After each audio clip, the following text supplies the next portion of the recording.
sejam todos bem-vindos ao primeiro vídeo do canal Xadrez ao Ponto.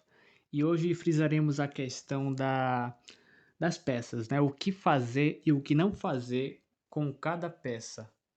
Vamos falar um pouco sobre isso, começando sobre os peões. Então, o que nós devemos fazer ao lidar com os nossos peões? Controlar o centro do tabuleiro, avançar peões para criar espaço e apoio para suas peças, e busque promover um peão, uma peça mais valiosa. Em contrapartida, você deve evitar que o adversário tenha um fácil controle do centro, deve evitar que o adversário avance para criar espaço e deve evitar que o adversário crie postos avançados para alocar suas peças e promover também peões para peças mais valiosas, tá ok? Então vamos para as torres agora. Quando a gente fala de torres, a gente deve ter em mente que as torres precisam ser colocadas em colunas ou linhas abertas, controlando fileiras em colunas importantes, né? De preferência aquelas que você vai conseguir apoiar suas peças e os seus peões, e ao mesmo tempo poderá atacar as peças e os peões do adversário. Evite deixar suas torres, então, nesse sentido, inativas em posições isoladas, colocando suas torres em casas vulneráveis a ataques fáceis do adversário. E também evite fazer sacrifícios e trocas desnecessárias com as suas torres, tá bom? E os cavalos, então? Sobre os cavalos, precisamos pensar em colocar os nossos cavalos em casas centrais, próximas ao centro, utilizando eles para controlar casas chaves. Existem muitas casas, quando o cavalo está bem posicionado, que podem ser exploradas e de repente surgirem temas de duplos, ataques duplos ou forquilhas, ou forca, onde o cavalo consegue atacar duas peças simultaneamente ou mais, certo? Evite colocar os cavalos em casas periféricas, que são aquelas casas mais à lateral do tabuleiro. Então, se não tiver uma boa justificativa, não faça isso, tá bom? Não faça isso, porque o cavalo, quando fica ao centro, ele está mais ativo. Em contrapartida, quando ele está mais à lateral do tabuleiro, ele fica com menos atividade, tá bom? E os bispos? O que você deve fazer, o que devemos fazer ao utilizar os bispos? Devemos desenvolver os nossos bispos para casas onde possam exercer boa influência, em longas diagonais. Coloque-os em pontos fortes do tabuleiro e utilize-os para atacar fraquezas inimigas.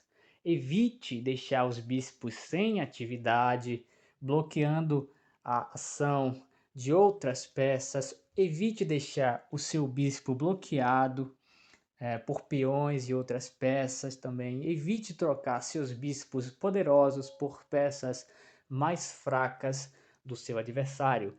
Em contrapartida, você deve analisar os bispos do seu oponente e caso o bispo dele, por exemplo, seja melhor que um cavalo seu, é uma boa ideia trocar o bispo pelo seu cavalo ou vice-versa, tá bom?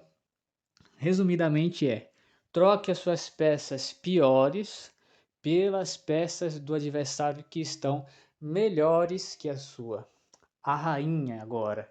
Faça o seguinte: desenvolva a sua rainha de forma segura e estratégica. Utilize-a para controlar casas-chave e apoiar ataques. Coordene-a com as outras peças para criar ameaça. No geral, todas as suas peças no jogo de xadrez, amados, devem estar coordenadas. Evite expor prematuramente a rainha a ataques, movimentá-la em excesso, de forma descoordenada e negligenciar a segurança da rainha em posições abertas.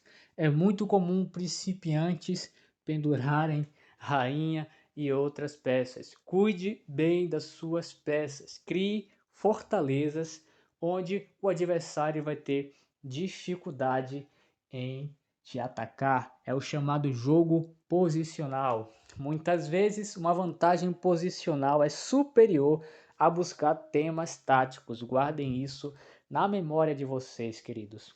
Por fim, vamos falar sobre ele, aquele que tem valor absoluto no tabuleiro, que é o nosso rei. O que vocês devem fazer, o que faremos ao utilizar os nossos reis? Faça o seguinte, coloque o rei em segurança, conecte as torres através do movimento de roque e mantenha o rei protegido por outras peças. É comum as pessoas seguirem até os princípios da abertura, mas negligenciam as casas próximas ao seu rei, né? E aí acaba levando temas de mate e perdem instantaneamente a partida. O que devemos evitar? Claramente, expor nosso rei a ataques desnecessários, negligenciar a segurança do rei em detrimento de outros planos precipitados, evitar movimentar o rei prematuramente para o centro, sem considerar a segurança. Em geral, os reis só entram em jogo quando há um índice menor de peças no tabuleiro para poder apoiar os peões e as peças que estão ativas, né, em finais. Bom, essas são apenas algumas diretrizes básicas para cada peça, levando em consideração a estratégia geral do jogo posicional. Então, lembre-se de que o xadrez é um jogo complexo e que cada posição exige avaliação cuidadosa e é importante estudar aberturas, finais e meios de jogo para aprimorar sua compreensão estratégica do uso das peças no xadrez. Eu espero que vocês tenham gostado desse vídeo. Deixe aí a sua contribuição, o seu comentário, o seu like e a gente se vê na próxima. Valeu!